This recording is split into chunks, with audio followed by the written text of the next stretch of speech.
Friends, welcome to Lavanya's life style. Friends, నోట్లో నీళ్ళు ఊరిపోయే recipe ఏంటి అంటే అది పానీపూరి అండి. ఇక పానీపూరి చూస్తే చాలామంది అసలు ఒక ప్లేట్ కాదు, 2 ప్లేట్లు కాదు, అలా అన్లిమిటెడ్గా తింటూనే ఉంటారనమాట.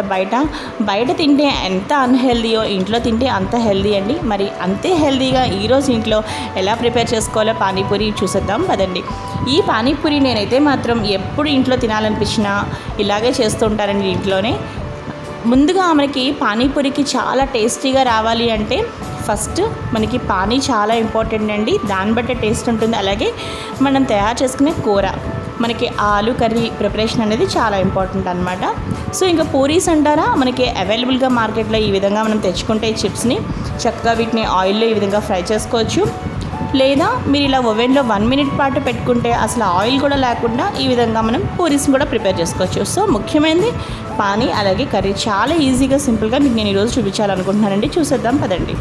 చూసారు కదా, మనకి ఇక్కడ టక పూరీస్ రెడీ అయిపోతున్నాయండి. చూసారు కదా ఎంత చక్కగా ప్రిపేర్ అవుతున్నాయో వితౌట్ ఆయిల్ అనమాట. నేనైతే మాత్రం పానీపూరి ఎప్పుడు తినాలనిపించినా 6 ఇయర్స్ నుంచి ఇదే రెసిపీ ఇలాగే నేను ఇంట్లోనే చేస్తూ ఉంటానండి. నేనైతే కరెక్ట్గా 5 నిమిషాల్లో చేసేస్తానండి. ఎందుకంటే 6 ఇయర్స్ నుంచి ఎప్పుడు చేస్తూనే ఉండే రెసిపీ కాబట్టి నేను 15 రోజులకి ఒక 2 టైమ్స్ ఈజీగా నేను పానీపూరి, ఇది మా ఇంట్లో కంపల్సరీగా అన్ని బ్రేక్ఫాస్ట్లు స్నాక్స్ ఎంత రొటీన్గా ఉంటుందో పానీపూరి కూడా అంతే రొటీన్ అండి మా ఇంట్లో. సో నేనైతే చేస్తూనే ఉంటాను అనమాట. అలాగే మళ్ళీ నెక్స్ట్ మిగతా రౌండ్ కూడా వేసేస్తున్నానండి ఈ విధంగా. చూసారు కదా, ఈ విధంగా మనకి ఎన్ని కావాలనుకుంటే అన్ని పూరీస్ని ప్రిపేర్ చేసుకోవాలండి. మనకి బయట దొరుకుతాయండి, ఇవి మీకు తీసుకోవచ్చు. సూపర్ మార్కెట్స్లో మనకి అవైలబుల్గానే ఉంటాయి ఇవి. మీరు వీటిని ఇలా ఓవెన్లోనే కాదండి, చక్కగా ఆయిల్ పెట్టి ఆయిల్లో కూడా మీరు వేయించుకొని తీసుకోవచ్చు అనమాట. కొంచెం హ్యాండీగా ఉంది కదా అని చెప్పేసి నేను దీనిలో పెట్టేస్తున్నాను అనమాట. ఈ విధంగా చూసారు కదా, చాలా చక్కగా మంచి కలర్లోకి మనకి ఈ విధంగా మంచిగా పూరీలు పొంగి చాలా బాగున్నాయి. ఇప్పుడు నెక్స్ట్ నేను మీకు కూర ఎలా తయారు చేసుకోవాలో చూపిస్తానండి. చూసారు కదా మనకి ఎంత క్రిస్పీగా మనకి తయారయ్యాయో.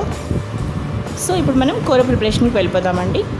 ఫస్ట్ ఏం చేశానంటే బంగాళదుంపల్ని నేను ఈ విధంగా ఆలూని చక్కగా బాయిల్ చేశానండి. కొంచెం సాల్ట్ అలాగే కొంచెం పసుపు వేసాను అనమాట. వేసి చూసారు కదా, మనం ఇలా నైఫ్ పెట్టి ఇలా గుచ్చితే మనకి ఈ విధంగా తెలుస్తుంది. ఆ విధంగా మనకి బాయిల్ అయిపోయి ఉన్న వాటిని కుక్కర్లో ఏం చేశానంటే కొంచెం ఆయిల్ పోసానమాట. ఆయిల్ పోసిన తర్వాత ఈ ఉడికిన బంగాళదుంప ముక్కల్ని, అంటే మనం వేసుకున్న బంగాళదుంపలు ఉన్నాయి కదా అవి, అలాగే నెక్స్ట్ పానీపూరి మసాలా కూడా వేస్తానండి. ఫస్ట్ మనం ఆయిల్ వేసిన వెంటనే నేను వేసింది జింజర్ గార్లిక్ పేస్ట్ అనమాట. దాని తర్వాత ఈ పొటాటోస్ని అన్నిటినీ కూడా వేసేసానండి. దాని తర్వాత సాల్ట్ అలాగే కారం అలాగే నెక్స్ట్ కొంచెం ఆనియన్స్ వేసానండి. అలాగే కొంచెం కొత్తిమీర వేసాను, అలాగే కారం కూడా వేసాను, గరం మసాలా వేసాను. చూసారు కదా, అవన్నీ వేసి వాటిని ఒక్కసారి ఆ విధంగా మగ్గిస్తున్నాను అనమాట ఒకసారి చక్కగా. ఈలోగా నేను ఏం చేస్తున్నానంటే ఆల్రెడీ నేను మీకు పానీ ఎలా ప్రిపేర్ చేసుకోవాలో కూడా చెప్తానండి.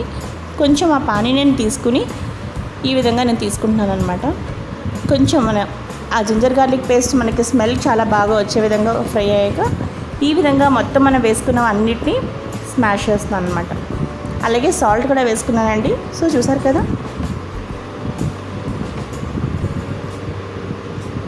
ఈ విధంగా మనం ప్రిపేర్ చేసుకుని పక్కన పెట్టుకుంటాం కర్రీని. ఆ విధంగా అవుతూ ఉంటుంది అక్కడ. నెక్స్ట్ పానీ కోసం ఏం చేస్తున్నాను అంటే నేను ఏం చేస్తానో మీకు చెప్తానండి. ఇందులో పానీపూరి మసాలా అస్సలు వేయలేదండి నేనైతే మాత్రం.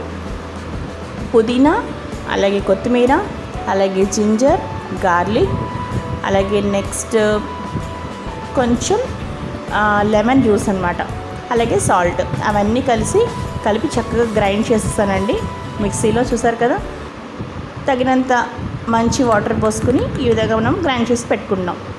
సో మనకి పన్నీర్ రెడీ అయిపోయింది. అలాగే కర్రీ కూడా చూసారు కదా, బాగా స్మాష్ చేసిన తర్వాత ఈ విధంగా ఒక దాంట్లో తీసుకున్నానండి. మీరు కావాలంటే రగడా కూడా వేసుకోవచ్చండి. మా ఇంట్లో అయితే ఆలు అందరికీ ఇష్టం కాబట్టి నేను అది వేసుకున్నాను అనమాట ఇక్కడ. చూసారు కదా, అలాగే ఆనియన్స్ చక్కగా చిన్న పీసెస్ కట్ చేసుకున్నాను. చూసారు కదా, మా ఇంట్లోనే చక్కగా ఇలా విధంగా పానీపూరి రెడీ అయిపోయిందండి. మీరు కూడా తప్పకుండా చేసుకోవాలనుకుంటే చాలా ఈజీగా మీరు కూడా చేసుకోవచ్చండి. నేనైతే చాలా సింపుల్గా చెప్పేసానండి, మరీ డీటెయిల్గా చూపించలేను.